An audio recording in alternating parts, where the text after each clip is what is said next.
मनोविज्ञान में ना कुछ ऐसे शोध हुए हैं जो वाकई हैरान कर देते हैं। मतलब जब किसी इंसान का दिल टूटता है या कोई बहुत गहरा भावनात्मक आघात लगता है, तो दिमाग का बिल्कुल वही हिस्सा सक्रिय होता है जो शारीरिक चोट लगने पर दर्द महसूस करवाता है। हाँ, बिल्कुल। मतलब एक तरह से दिमाग के लिए हड्डी का टूटना और किसी गहरे रिश्ते का टूटना दोनों लगभग एक जैसा ही दर्द पैदा करते हैं। जी, और आज के इस गहराई से भरी चर्चा में ना हम इसी दर्द की थोड़ी चीरफाड़ करने वाले हैं। हमारे पास अध्ययन के लिए एक बहुत ही मार्मिक स्रोत है, एक दर्द भरे गीत के बोल। सही कहा। और हमारा उद्देश्य यहाँ सिर्फ इन पंक्तियों को किसी कवि सम्मेलन की तरह पढ़ना नहीं है।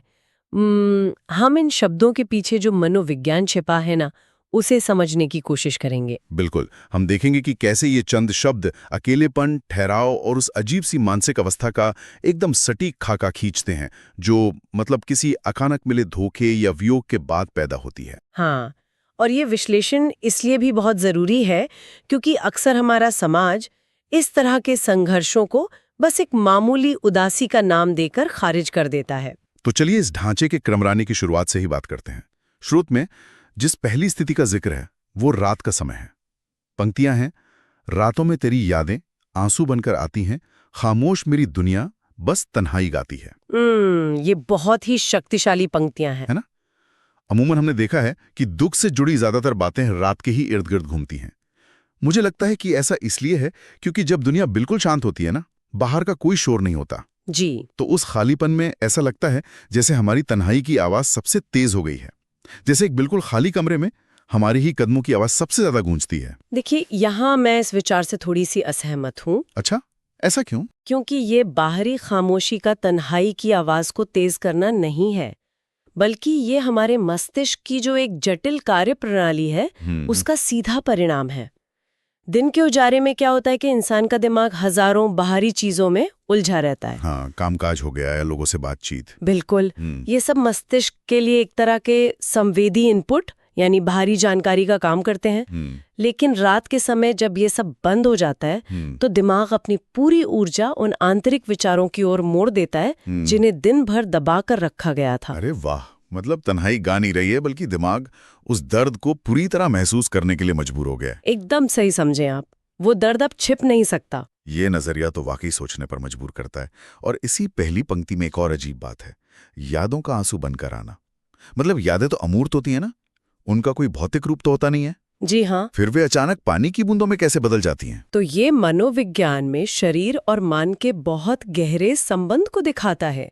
जब कोई याद इतनी भारी और दर्दनाक हो जाती है कि मस्तिष्क उसे सिर्फ विचारों के स्तर पर नहीं संभाल पाता, तो वो शरीर के जरिए उस दबाव को बाहर निकालता है। मतलब जिसे हम शारीरिक प्रतिक्रिया या सोमैटिक रिस्पॉन्स कहते हैं। बिल्कुल वही।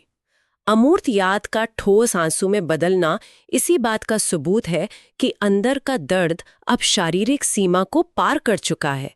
वो इतना वास्तविक है कि उसे बहने के लिए एक भौतिक माध्यम चाहिए। और जब ये दर्द इतना हावी हो जाता है तो दुनिया कैसे बदलती है, ये अगली पंक्तियों में साफ है। स्रोत कहता है, तू था तो हर खुशी थी, अब सब अधूरा लगता है, तेरे बिना ये दिल मेरा हर पल रोता रहता है। हाँ, ये अधूरापन बहुत आम है ऐसे मामलों में। लेकिन सोचिए ना, एक इंसान के जाने से पूरी दुनिया अधूरी कैसे हो सकती है? पेड़ पौधे वही हैं, आसमान वही हैं, बाकी लोग भी वही हैं, फिर सब कुछ अधूरा क्यों लग रहा है? जब हम किसी के साथ एक गहरा रिश्ता बनाते हैं तो हम दुनिया को उसी व्यक्ति के नजरिए से देखने लगते हैं। वो व्यक्ति एक तरह से दुनिया का केंद्र बन जाता है। सही कहा। इसे मनोविज्ञान में साझा वास्तविकता या शेयर्ड रियलिटी कहते हैं। जब वो केंद्र ही अचानक गायब हो जाए तो बाकी सब कुछ अपना अर्थ खो देता है।